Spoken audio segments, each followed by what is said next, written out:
श्री सगळ्यांना. तर आज रात्रीपासून मी हा व्लॉग स्टार्ट करते कारण आजचा जो दिवस आहे ना आपण वारकऱ्यांसारखा घालवणार आहोत. आणि वारीमध्ये महिलांना स्पेसिफिकली खूप प्रॉब्लेम असतो आंघोळीचा वगैरे. तर आंघोळ सगळे मध्यरात्री करतात म्हणून मी पण आत्ता आंघोळीला चालली आहे आणि मी परत झोपणार. आत्ता आहे ना रात्रीचे वाजलेत 3. तुम्ही बघाल सगळे झोपलेत आणि फक्त काही मायिका जागे आहेत कारण आता सगळे उठलेत आंघोळ करण्यासाठी. मी पण उठली आहे. आंघोळ वगैरे झाली आहे. आता सामान वगैरे सगळ्या ट्रकामध्ये ठेवायचे आणि आता हळूहळू एक एक करून सगळेच उठायला लागतील. तर सगळ्यात पहिला टास्क असतो ट्रकातून सामान काढणं. म्हणजे सगळ्यांचं सामान असं ट्रकांमध्ये असतं. आता ते ट्रकांमधून सामान काढायचं आहे. जे नाही लागत आहे ते ठेवायचं आहे आणि आता चेंज करण्यासाठी कपडे पण काढायचे. तर आई चढल्यावरती ट्रकामध्ये बघ आता ती सामान काढेल आणि मी इथेच आडोसा पकडू. म्हणजे फॉर एक्झाम्पल असं हा ट्रक वगैरे आहे त्याच्या आजूबाजूला कुठेतरी. काय हो तिथे ना तिथे ट्रकाच्या मागच करते. सामान वगैरे माझं टाकून झालं आहे. मी तर आता झोपणार सकाळपर्यंत. बाकीचे आत्ता उठतील कारण मी थोडं लवकर उठवणं सगळं आवरलं आहे. बाकीचे आता उठतील आणि आंघोळीला लागतील. बघा आमचा स्टे असा अशा पद्धतीने.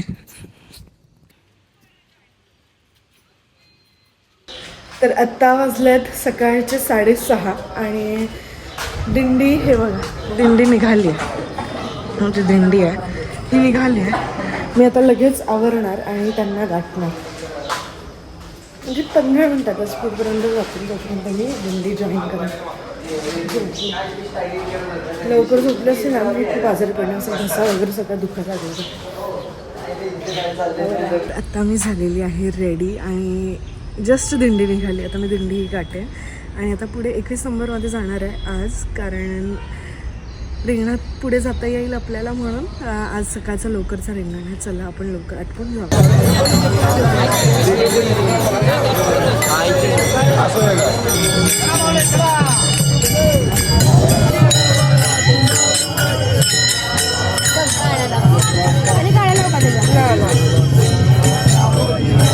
कृष्ण सगळ्यांना. तर मी आता आपल्या माझ्या ठिकाणी पोहोचले आपल्या रिंगणाजवळ.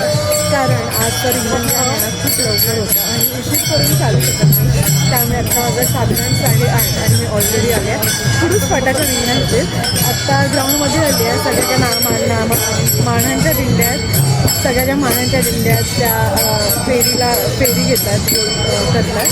आणि आता पालखी पण बाहेर आली आहे. थोड्याच वेळात आतमध्ये येईल आणि आपलं रिंगण सुरू होईल. आणि आजचा जो ब्लॉग आहे ना मुद्दा म्हणून हे रिंगणाचं बाहेरचं वातावरण जे आहे ना त्या हिशोबाने ठेवेल. कारण आपण एका जागेवरती बसून अश्व पळतो ते तर बघायचं असतंच. पण ते दररोजच जर एका जागेवरती बसलं ना तर बाहेरचं जे वातावरण आहे ते मिस होऊन जातं.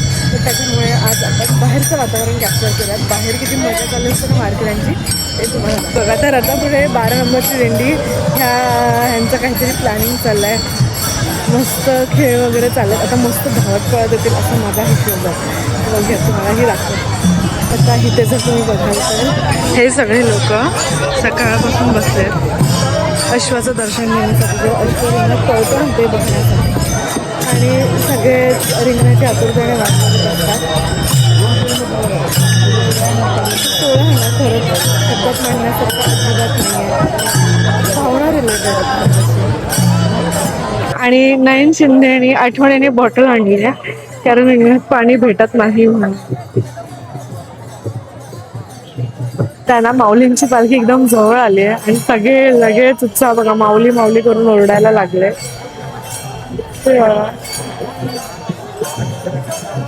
मला आवाज येत नसेल कारण आणि पालखी आली आहे. पण हे जे दिंडीतले वारकरी आहेत त्यांचं हे मॅच चालू असतं. हे बघा प्रत्येक दिंडीत तुम्ही बघाल ना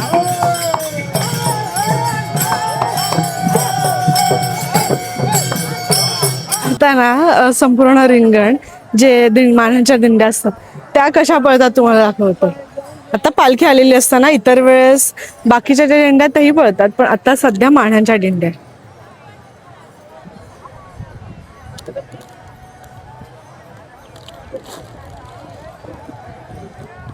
माऊली पण सर्व मानांच्या दिंड्यांसोबत रिंगण घालत आहेत.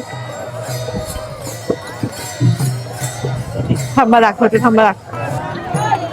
आता तुम्ही बघत असाल ना तर आपल्या माऊलींची जी पालखी आहे ती रिंगणासाठी म्हणजे मानांच्या दिंड्यांसोबत रिंगणासाठी चालली आहे आणि सगळी लोक जे रिंगणात आले ते दर्शनासाठी त्याच्या धावपळ करतात. यार माऊलींचं एवढ्या जवळून दर्शन खरंच अवघड असतं.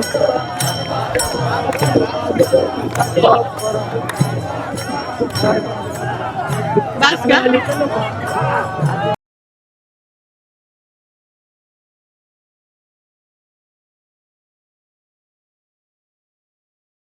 प्रत्येकच दिंडीत सगळे नाचतात जोरजोरात. मस्त पालखी आली आहे तिथे. पालखी ह्याच्या आनंदात आमचं सगळ्यांचं नाच चालू.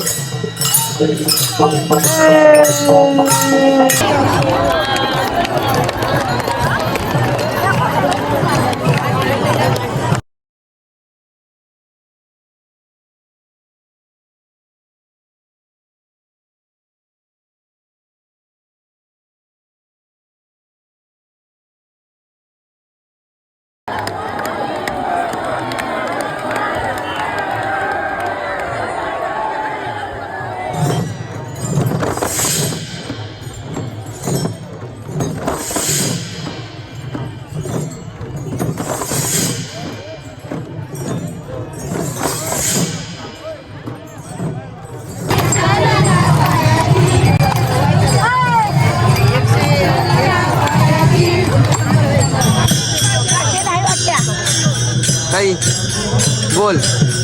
आवाज येईल का? आत्ता सर्व आपली दिंडी आहेत ना, सर्व दिंड्या थांबल्यात विसाव्यासाठी. जास्तच माऊलींचं रिंगण पार पडलं.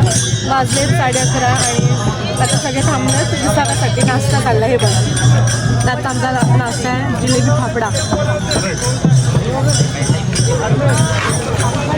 जेवायचं शोधायचं आहे परत. चला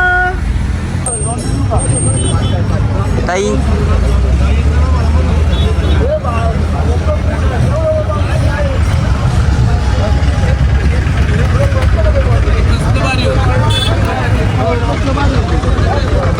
आता करूया जेवण.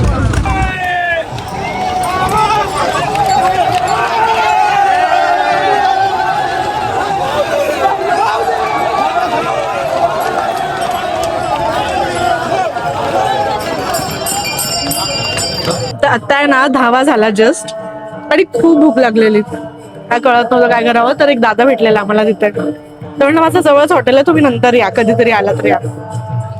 बंद होतं बाहेरून पण त्यांनी आम्हाला बघताच लगेच उघडलं आणि त्यांनी आम्हाला काय बनवून दिलं बघा. धपाटा आणि खाव्याची पोळी. एक नंबर आहे, एक नंबर. आणि नाही 3च वाजता.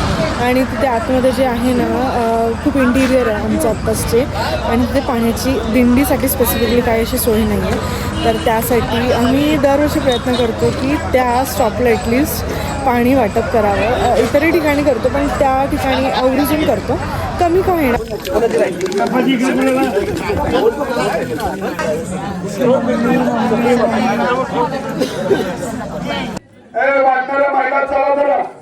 ताई ज्यांचं जेवण झाले त्यांना वाढायला या. हो महिला भगिनी. पण इतका माणूस क्लिअर असताना तो दरवर्षी प्रतिवर्षी गावातून 10-15 लोक आपल्याला अन्नदान करण्यासाठी इथे येत असतात. मी ज्ञानोबरांच्या. तर अशा प्रकारे आपला आजचा हा दिवस संपलेला आहे. तुम्ही बघू शकता इथे सगळे झोपलेत आणि म्हणून मी हळू बोलते कोणाला डिस्टर्ब न होण्यासाठी. आपण भेटूयात उद्या आहे आपला वेळापूर ते भंडी शेगाव हा दिवस. उद्या असणार आहे 3रं गोल्ड रिंगण. उद्या असणार आहे बंधू भेट. उद्या काही कामासाठी बाहेर जायचं आहे. तर भेटूयात उद्याच्या व्हिडिओमध्ये. तोपर्यंत रामकृष्ण.